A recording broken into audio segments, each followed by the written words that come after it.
23 ಲಕ್ಷ ವಿದ್ಯಾರ್ಥಿಗಳು ಇವತ್ತು ಈ ದೇಶದಲ್ಲಿ ಹೊರ ದೇಶದಲ್ಲಿ ಎಕ್ಸಾಮ್ ಬರ್ತಿದ್ದೀರಾ. 23 ಲಕ್ಷ ವಿದ್ಯಾರ್ಥಿಗಳು ರಾಧಕ್ಕ, 22.5 ಲಕ್ಷ ವಿದ್ಯಾರ್ಥಿಗಳು ಬಡವರ ಮಕ್ಕಳು, ಶ್ರೀಮಂತರ ಮಕ್ಕಳಲ್ಲ. ಇಲ್ಲಿ ಪ್ರದೀಪ್ ಅವರು ಇಲ್ಲೇ ಇದ್ದಾರೆ, ನನ್ನ ಸ್ವಂತ ಅಕ್ಕನ ಮಕ್ಕಳು, ತಾಯಿ ಇಲ್ಲ ತಂದೆ ಇಲ್ಲ. ಕಣ್ಣಲ್ಲಿ ನೀರು ಬರುತ್ತೆ. BIA ಕಾಲೇಜಲ್ಲಿ 2 ಲಕ್ಷ ಕೊಟ್ಟು ಓದಿಸ್ತಾ ಇದ್ದೀನಿ. ಯಾಕೋಸ್ಕರ?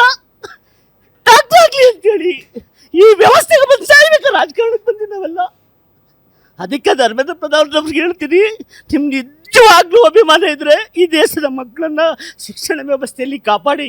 ನನಗೆ ರಾಜಕಾರಣ ಬೇಡ. ಇವೆಲ್ಲ ನೋಡಿದ್ರೆ ನಿಮ್ಮ ಟೀಲ್ ಬಂದು ಕೂತ್ಕೊಂಡು ಮಾತಾಡೋದಕ್ಕೆ ಇದಕ್ಕೆ ಬರಬೇಕಾ? ಈ ದೇಶದಲ್ಲಿ ಬಡವ್ರ ಮಕ್ಕಳು MBBS ಮಾಡೋದು ಬೇಡವಾ? JEE ಮಾಡೋದು ಬೇಡವಾ? ನೀಟಲ್ಲಿ ಪಾಸ್ ಆಗೋದು ಬೇಡವಾ? ಬರೀ ಕೇವಲ ಶ್ರೀಮಂತರ ಮಕ್ಕಳು ಮಾತ್ರ ಇವತ್ತು MBBS ಮಾಡಬೇಕಾ ಈ ದೇಶದ ವ್ಯವಸ್ಥೆಯಲ್ಲಿ? ಅದಕ್ಕೋಸ್ಕರ ಹೇಳ್ತೀನಿ, ನಮ್ಗೆ ಇವ್ಯಾವು ಬೇಡ. ನಮ್ಮ ಮಕ್ಕಳಿಗೆ ಮೋದಿಜಿಯವರೇ, ನಿಮ್ಗೆ ನಿಜವಾಗ್ಲೂ ಒಳ್ಳೆತನ ಇದ್ದರೆ ಇವತ್ತು ಯಾರ್ಯಾರು ತಪ್ಪು ಮಾಡಿದ್ದಾರೆ ಈ ದೇಶದಲ್ಲಿ, ಈ ನೀಟ್ಗೆ ಸಂಬಂಧಪಟ್ಟಂತೆ ಎಲ್ಲರನ್ನ ಜೈಲಿಗೆ ಹಾಕಿ. ನಾನು JDS ವಕ್ತಾರ ಆಗಿರ್ಬೋದು ಅಥವಾ ಅಭಿಮಾನಿ ಆಗಿರ್ಬೋದು, ಎಲ್ಲವೂ ಆಗಿರ್ಬೋದು. ಕುಮಾರಣ್ಣ ಇದನ್ನು ಆಧಾರವಾಗಿ ಇಟ್ಕೊಂಡೆ ಈ ನಾಡಿನ ಮಕ್ಕಳು ಚೆನ್ನಾಗಿರಬೇಕು ಅಂಥೇಳಿ ಉನ್ನತ ಶಾಲೆಗಳನ್ನು ಮಾಡ್ತೀನಿ, ನನ್ನನ್ನು ಗೆಲ್ಲಿಸಿ ಅಂದರು. ಸರ್ಕಾರಿ ಶಾಲೆಗಳಲ್ಲಿ ಹೈಟೆಕ್ ಎಜುಕೇಷನನ್ನು ಕೊಡಿಸ್ಬೇಕು ಅಂತ ಹೇಳಿದ್ರು.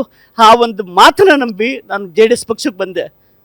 ಇದನ್ನು ಈ ದೇಶದ ಶಿಕ್ಷಣ ವ್ಯವಸ್ಥೆ, ಈ ಶಿಕ್ಷಣ ವ್ಯವಸ್ಥೆಯಲ್ಲಿ ನಾವೆಲ್ಲ ಬೆಳಿಬೇಕಾ?